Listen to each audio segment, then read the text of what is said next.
Bonjour à tous et bienvenue dans ce dernier épisode d'Historiapolis consacré à l'histoire de la Rome antique. Après un premier épisode focalisé sur les origines et un second qui s'est concentré sur le cœur de la période républicaine, ce dernier volet va aborder l'histoire de Rome en tant qu'empire universel. Le 1er siècle avant Jésus-Christ et le 1er siècle après Jésus-Christ constituent véritablement l'apogée de la puissance romaine, et avec celle-ci de l'unité et de l'influence de la péninsule italique au sein de l'empire.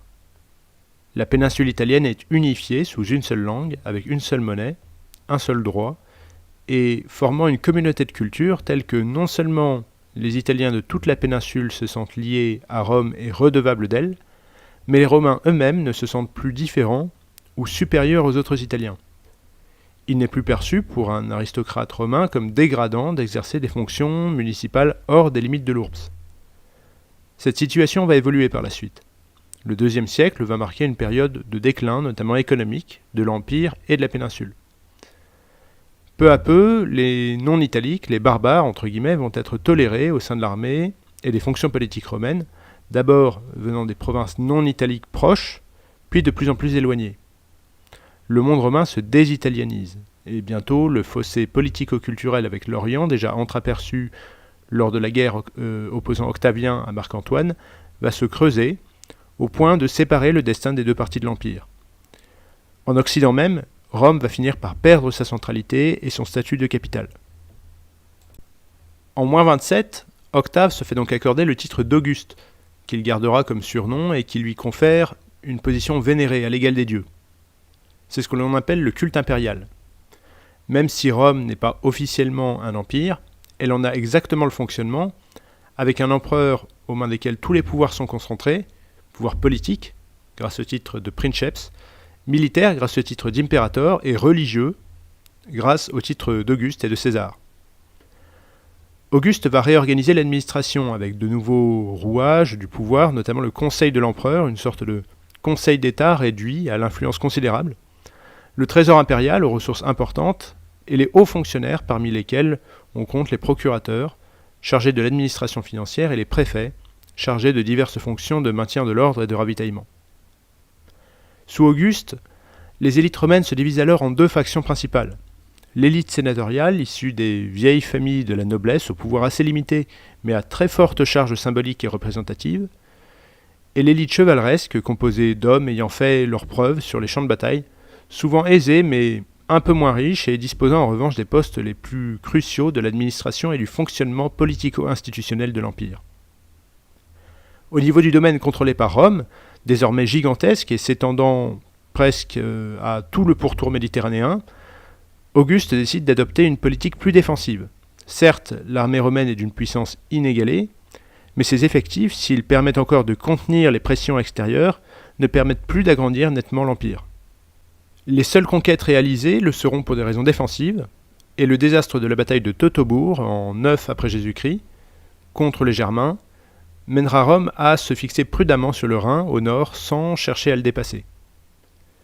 Sur le plan des valeurs et de la morale, on observe peu à peu, avec la centralité prise par l'Italie, la richesse et les privilèges qui en découlent, une augmentation de l'oisiveté, de la corruption et du nihilisme, menant au déclin démographique et à une baisse significative du choix de la carrière militaire, notamment au sud de la péninsule, la Gaule cisalpine, demeurant un excellent foyer de recrutement. Auguste l'avait bien constaté et tente, durant son règne, d'inverser la tendance par une série de lois. Auguste tenta tout d'abord de diminuer les distributions de blé et d'huile à la plèbe romaine, source d'oisiveté et de dérives clientélistes. Il restreignit l'octroi de l'affranchissement et surtout il édicta des lois destinées à enrayer le déclin de la famille. La Lex Iulia de Maritandis Ordinibus rendit quasiment le mariage obligatoire pour les citoyens romains. Les célibataires obstinés étaient exclus des fêtes et des spectacles publics. Au contraire, des privilèges et des récompenses furent accordés aux magistrats en fonction et aux sénateurs mariés et pères de famille.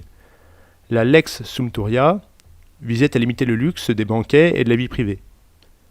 Une autre loi autorisait, comme aux temps anciens, le père à infliger la peine de mort à sa fille adultère et à son complice, et le mari, dans certains cas, à tuer son rival.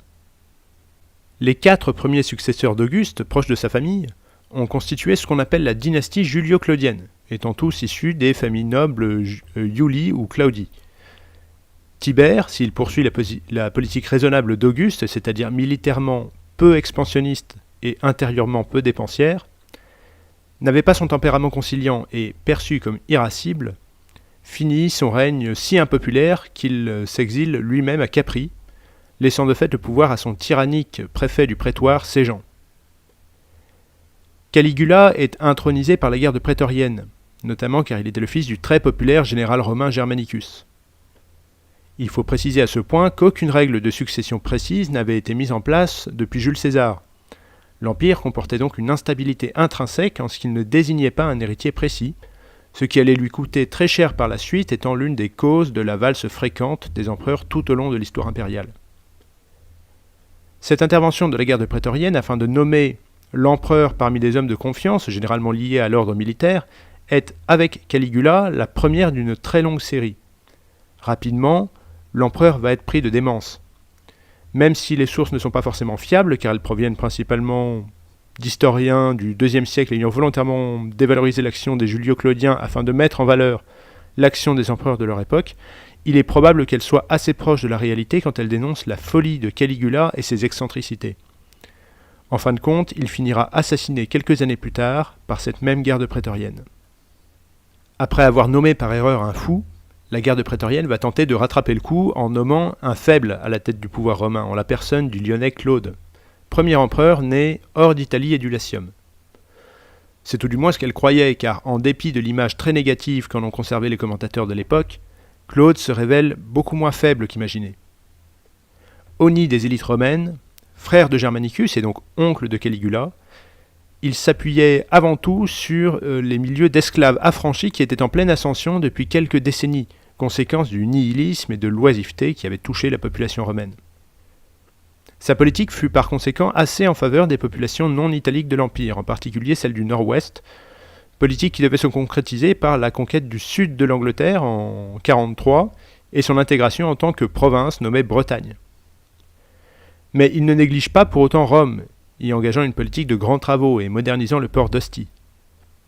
C'est sa seconde femme, Agrippine la Jeune, qui le fait probablement assassiner afin d'amener au pouvoir son très jeune fils, issu d'un mariage précédent. Ce fils, il s'agit de Néron. Les premières années de son règne, jusqu'en 60, sont assez calmes et celui-ci gouverne de manière extrêmement libérale, laissant la main libre au Sénat. Mais à partir de cette date, Néron, comme Caligula avant lui, semble être pris de démence et de paranoïa aiguë.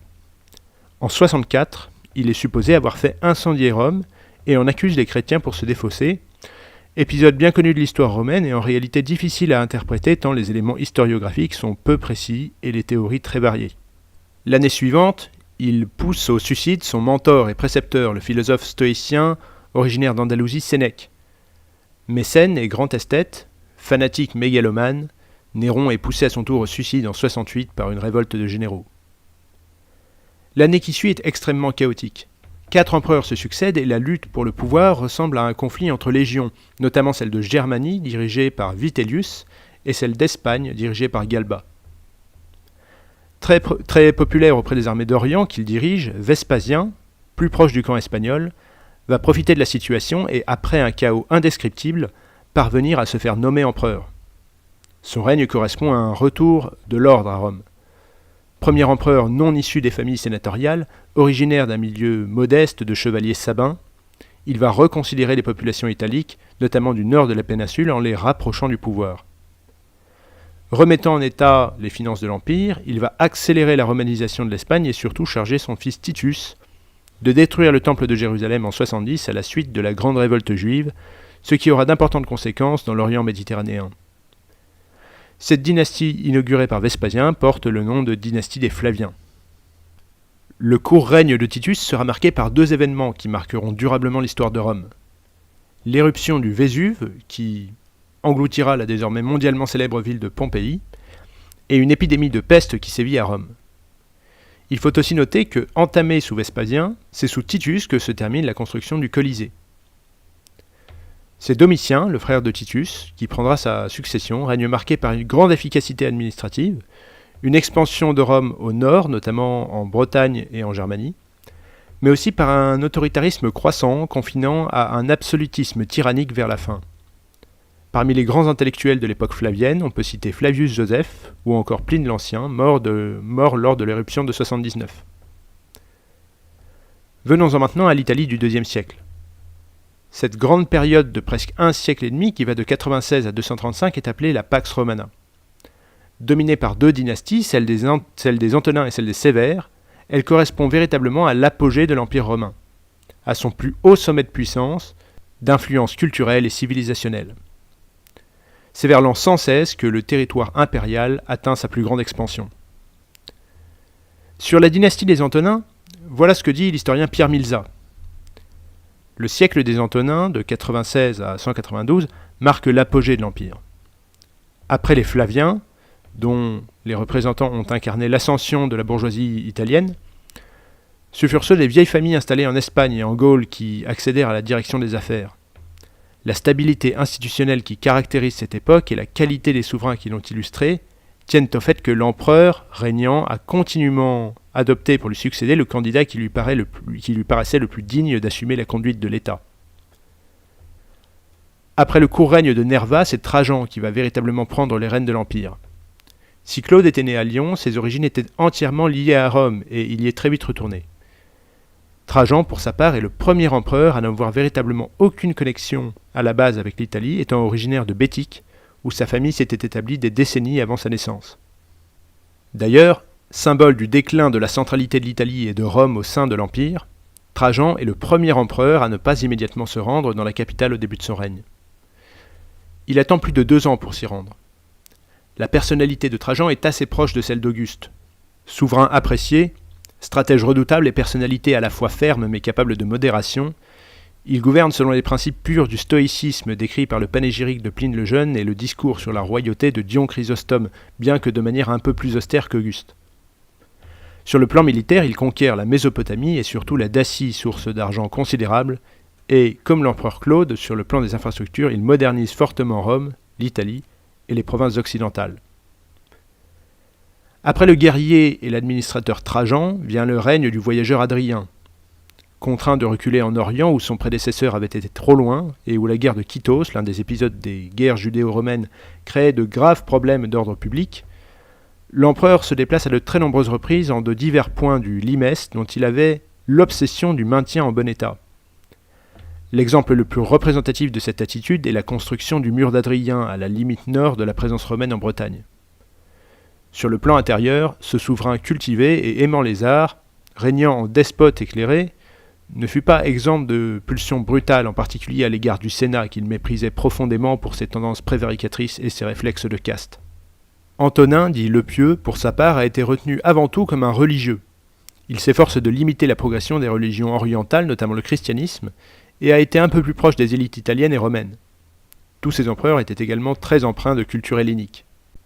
C'était aussi le cas de Marc Aurèle, qui, en dépit de ses attraits intellectuels, dut principalement se consacrer à la défense des frontières. En effet, dès les années 160, les premiers symptômes des grands raids germaniques se font sentir. Auparavant en présence seulement gênante, les tribus originaires de l'Est et du Nord pour la première fois se mettent en mouvement de manière de plus en plus coordonnée et menaçante, apportant avec eux violence et maladies qui se propageront jusqu'à Rome. Entre 165 et 190, en plusieurs vagues, la fameuse peste antonine, probablement un typhus, entraîne un bilan effroyable estimé aujourd'hui à environ 7 millions de morts dans un empire dont la population totale est alors estimée à environ 65 millions d'habitants. Dans ce contexte, la fureur populaire contre les chrétiens se déchaîne. Marc Aurèle, bien qu'hostile au christianisme, se refuse à organiser des massacres même s'il ne peut pas entièrement les éviter. L'un des épisodes les plus célèbres est celui de Lyon, en 177, où Blandine, Pothin, Irénée et d'autres chrétiens sont exécutés. Ainsi la situation s'était-elle brutalement dégradée sous Marc Aurèle. La suite ne devait pas améliorer les choses. Les successeurs de Marc Aurèle parviennent chacun, les uns après les autres, à contenir les assauts des tribus aux frontières, mais ce n'était à chaque fois que partie remise et toujours plus difficile, face à des masses germaniques toujours plus nombreuses. C'est en politique intérieure que les règnes suivants s'avèrent les plus désastreux.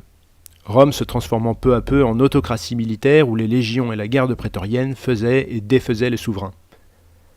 Les règnes les plus caractéristiques de cette description sont ceux du cruel empereur Commode, dernier des Antonins, qui porte mal son nom, puis des deux premiers de la dynastie des Sévères, Septime Sévère, originaire de Tripolitaine, et son fils Caracalla, qui assassine son propre frère et dont l'édit de 212, qui attribue la citoyenneté romaine pleine et entière à tous les sujets libres de l'Empire, fut un sujet de débat acharné tant sur ses intentions que sur ses conséquences politiques. Les 20 dernières années de la dynastie des Sévères sont marquées tant par la montée de la sauvagerie des méthodes politiques que par celle de l'influence de la culture et des pratiques orientales au pouvoir à Rome. Cela devait passablement exaspérer la population romaine et provoquer une réaction anti-orientale à terme. Dans l'ensemble, on peut dire que le IIe siècle entame un évident mouvement de déclin économique pour l'Italie, particulièrement du sud, tandis que la Cisalpine continue de croître. Ce déclin n'est cependant pas aussi brutal et profond qu'on l'a parfois imaginé. Il est incontestable que le parasitisme du système latifondiaire associé à la dépendance à l'esclavage, qui avait défavorisé l'innovation technique quand il était abondant et qui a provoqué un ralentissement économique quand la main-d'œuvre s'est raréfiée, ça a affaibli la structure économique de l'Italie. Mais l'explosion du nombre de routes commerciales et l'essor d'autres provinces a également joué en défaveur de l'Italie. C'est le cas du blé, dont le nouveau grenier est progressivement devenu l'Afrique, de l'essor de l'huile espagnole, du vin gaulois ou encore des étoffes et divers objets précieux venus d'Orient. C'est l'assassinat du jeune empereur Sévère Alexandre, dernier des Sévères, qui marque très clairement le début de la fameuse crise du IIIe siècle.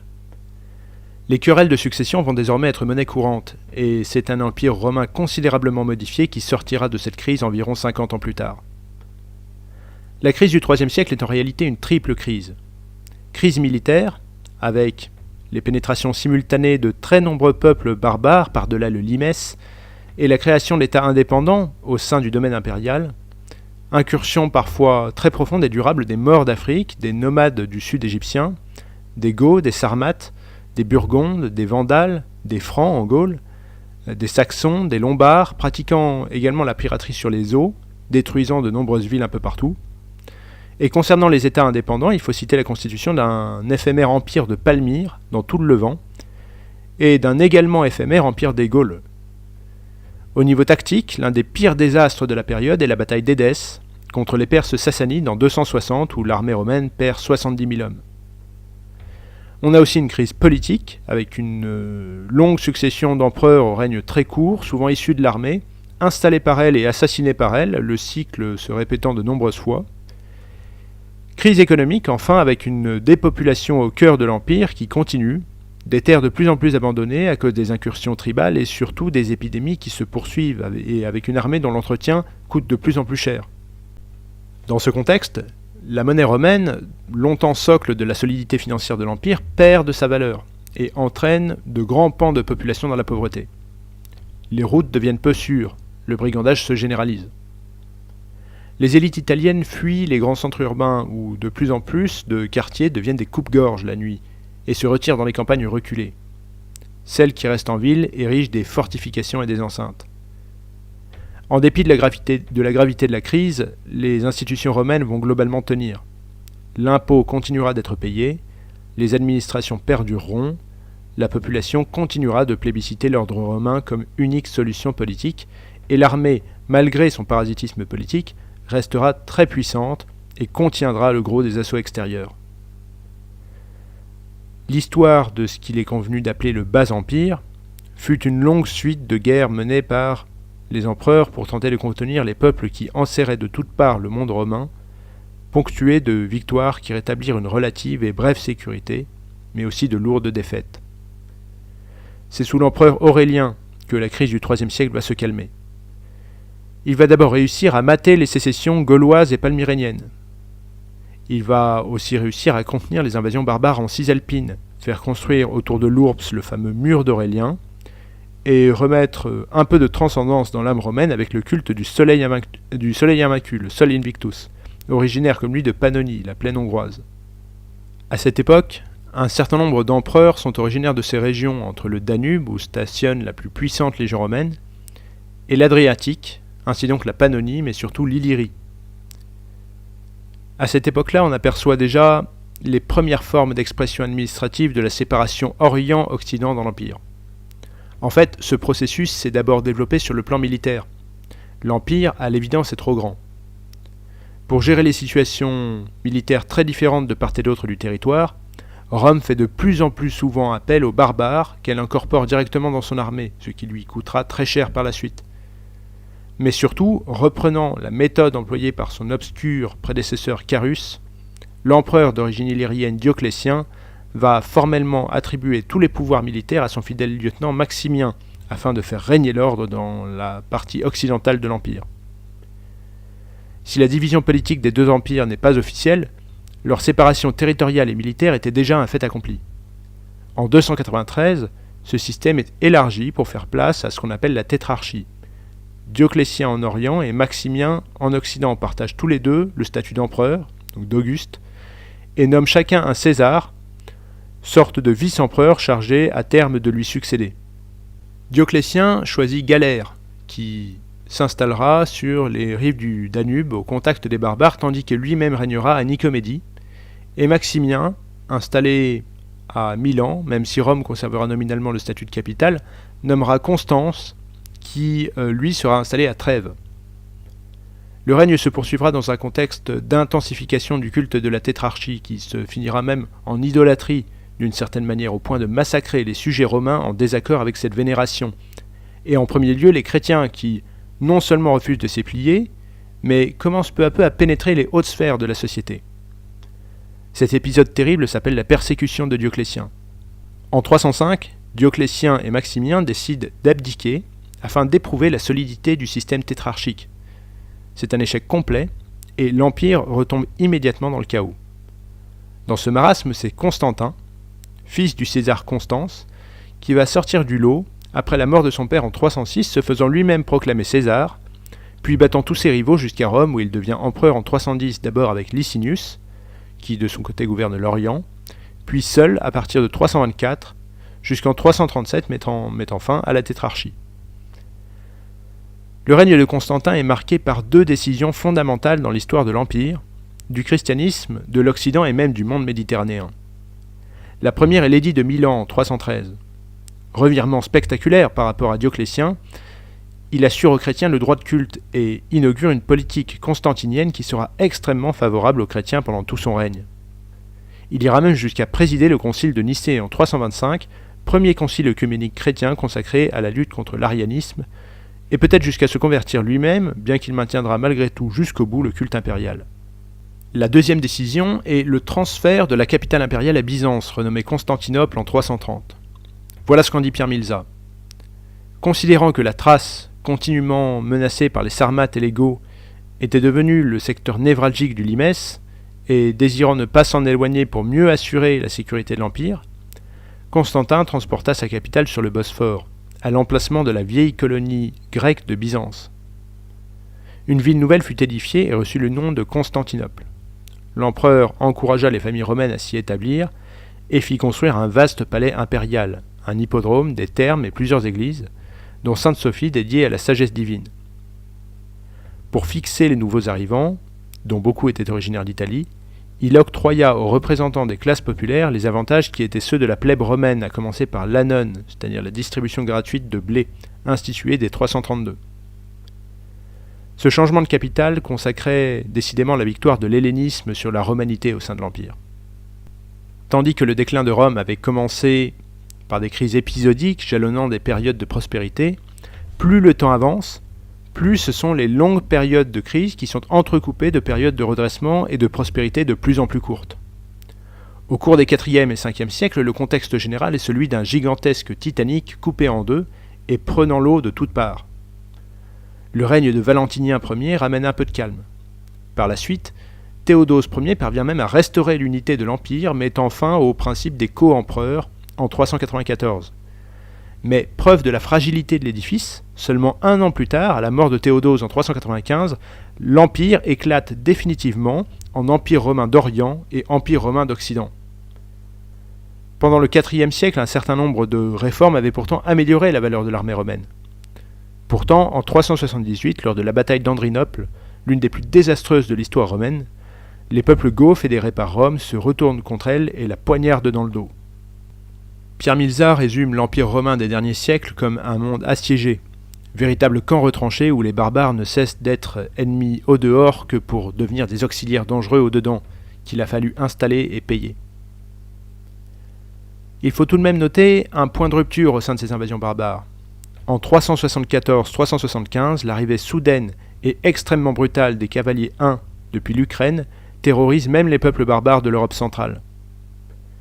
Au début du 5e siècle, sous l'égide d'Attila, il se fixe en actuelle Hongrie, non sans avoir mené des raids qui devaient pousser les autres peuples barbares à s'installer plus profondément encore à l'intérieur de l'Empire.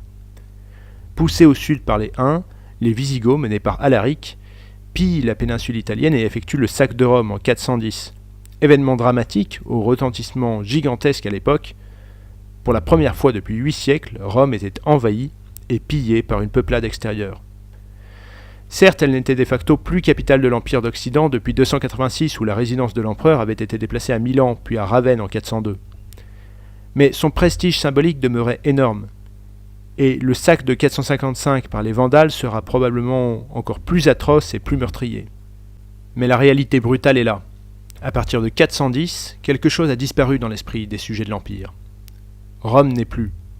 Et par conséquent, elle n'a plus vocation à exister comme entité politique impériale. Certes, l'Empire continuera d'exister dans la forme jusqu'en 476, mais les derniers empereurs étaient presque tous, en fait, des émanations de la noblesse sénatoriale déliquescente, aux mains des vrais détenteurs du pouvoir, des généraux d'origine barbare, suève, goths, skyres ou hérules, et la plupart des provinces romaines vivaient en fait sous le joug des peuples qui les avaient envahis. En 451, les Huns sont finalement refoulés au champ catalonique par une armée composite bricolée de Romains, de Visigoths, de Francs et de Saxons entre autres, sous le commandement d'Essius. Enfin, en 476, le dernier empereur, Romulus Augustule, est déposé par le skyre Odoacre, qui souhaite fonder un royaume barbare sur le territoire italien. Au moment d'arriver à la conclusion de cette série, en 3 épisodes sur l'histoire de la Rome antique, regardons rapidement vers le legs, l'héritage que la civilisation romaine a laissé au monde.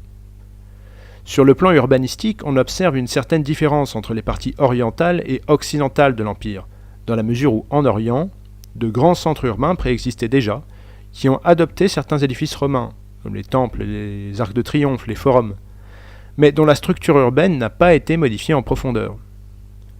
À l'ouest, en revanche, la majorité des cités existantes ont été fondées par Rome en tant que colonie. Ainsi, la culture urbaine de l'Europe et de la Méditerranée occidentale a-t-elle été façonnée essentiellement par Rome. Et c'est par ces cités que se sont constituées les cultures mixtes gallo-romaines et ibéro-romaines, façonnant des élites dirigeantes municipales ethniquement mélangées, sur lesquelles les représentants du pouvoir impérial pouvaient s'appuyer. Sur le plan religieux, le modèle romain n'a jamais pu s'imposer. Pire, à partir de l'expansion hors de la péninsule italique, c'est la religion romaine qui a commencé à décliner, y compris en Italie. Dès la fin de la République, 2 phénomènes se font jour, au détriment du polythéisme romain. Le culte de l'empereur, de plus en plus assimilé à un dieu vivant, et l'attrait pour les religions orientales avec leur promesse de salut, beaucoup moins nihiliste que le panthéon gréco-romain. Ainsi en va-t-il du culte de Mitra, originaire de Perse, monothéisme répandu dans tout l'Empire au 1er siècle, et qui, même s'il n'a jamais touché les masses à cause de son mystère trop opaque, a séduit une certaine élite du fait de sa morale humaniste et puritaine qui tranchait avec la morale romaine et de son éthique reposant sur la lutte entre le bien et le mal. S'il n'a jamais empêché la progression rapide du christianisme, le culte de Mitra montre à quel point la population romaine était en recherche d'une spiritualité qui donnerait des réponses à un certain nombre de questions qu'elle se posait et auxquelles la religion gréco-romaine ne répondait pas. Par ailleurs, l'essor du christianisme n'a pas empêché la longue rémanence du paganisme dont certaines résurgences ont été combattues par les empereurs bien après l'édit de 313. Sur le plan culturel, Rome a toujours laissé une certaine liberté d'action aux penseurs et aux écrivains, à l'exception de certains cas individuels. Si les Romains ont toujours aimé le savoir, l'art et la culture, il faut reconnaître qu'ils n'ont pas été de grands créateurs dans ce domaine, où la primauté des Grecs sera toujours évidente. L'essentiel de la culture romaine est en fait un approfondissement ou une adaptation de la culture grecque. Les Grecs sont des penseurs et des créateurs, les Romains sont des constructeurs et des organisateurs. Voilà ce qu'en dit Pierre Milza. La diffusion de la culture s'est essentiellement effectuée en milieu urbain. La culture de base, tout d'abord, limitée aux techniques élémentaires de la lecture, de l'écriture et du calcul, mais assez largement répandue dans toutes les couches de la population. Culture de haut niveau, d'autre part, pour les représentants des classes dirigeantes, toujours axée sur la formation bilingue, sur l'étude des grands maîtres de la littérature grecque et latine, et en fin de parcours, sur l'enseignement du rhéteur, qui apportait aux plus doués et aux plus fortunés une culture générale, une érudition littéraire, une virtuosité dans l'art de jouer avec la parole et les idées qui faisaient les esprits brillants, habiles aux joutes du prétoire, et les assemblées, mais peu ouverts à la pensée scientifique et à la philosophie. Pas de grands savants donc, produits par la Rome impériale au cours de son histoire 5 fois centenaire, sinon dans 2 domaines bien circonscrits et d'ailleurs étroitement liés qui sont ceux de l'astronomie et de la géographie, ainsi que dans celui des études médicales. Et encore, la plupart des savants dans l'orbite romaine sont-ils souvent d'origine ou tout du moins de langue et de formation grecque. Ainsi l'alexandrin Ptolémée, mathématicien, astronome, géographe, ainsi l'historien pontique Strabon, le géographe lydien Pausanias ou encore le médecin grec de Pergame Galien. Rome dispose tout de même de grands historiens, à l'instar de Tite-Live, Tacite et Suétone. Sur le plan littéraire, c'est essentiellement en poésie que les Romains se sont distingués. Le plus célèbre d'entre eux est Virgile, le Homère romain, qui devait avec l'Énéide offrir à Rome son Iliade et son Odyssée. Dans un second temps, on peut citer Horace et Ovide, célèbres pour ses métamorphoses. En satire, Pétrone restera le plus connu de la période impériale, avec le Satyricon, l'un des premiers romans de l'histoire décrivant la Rome flavienne, mais le plus grand penseur d'influence grecque de la fin du 1er siècle est sûrement le béotien Plutarque, connu pour ses vies parallèles. La fin de la civilisation romaine voit l'influence montante des néo-platoniciens alexandrins, notamment Plotin, puis des pères de l'Église de la période chrétienne, d'Origène à Augustin d'Hippone en passant par Jérôme de Stridon. Voilà, on en a donc fini avec l'histoire de Rome, des origines à la fin de l'Empire, c'est-à-dire des premiers peuplements de la péninsule italique jusqu'à 476 de notre ère. Et j'en profite pour rappeler que cette série sur l'histoire de Rome prend place dans une optique plus large qui consistera à revoir toute l'histoire de l'Italie médiévale à l'Italie contemporaine en passant par les grandes heures de la Renaissance. Mais cela se fera bien sûr en plusieurs séries, chacune composée de 3 ou 4 épisodes. Et ça viendra plus tard, c'est-à-dire qu'entre-temps je réaliserai également d'autres séries sur des sujets complètement différents. Voilà, merci d'avoir suivi cet épisode, j'espère qu'il vous a plu.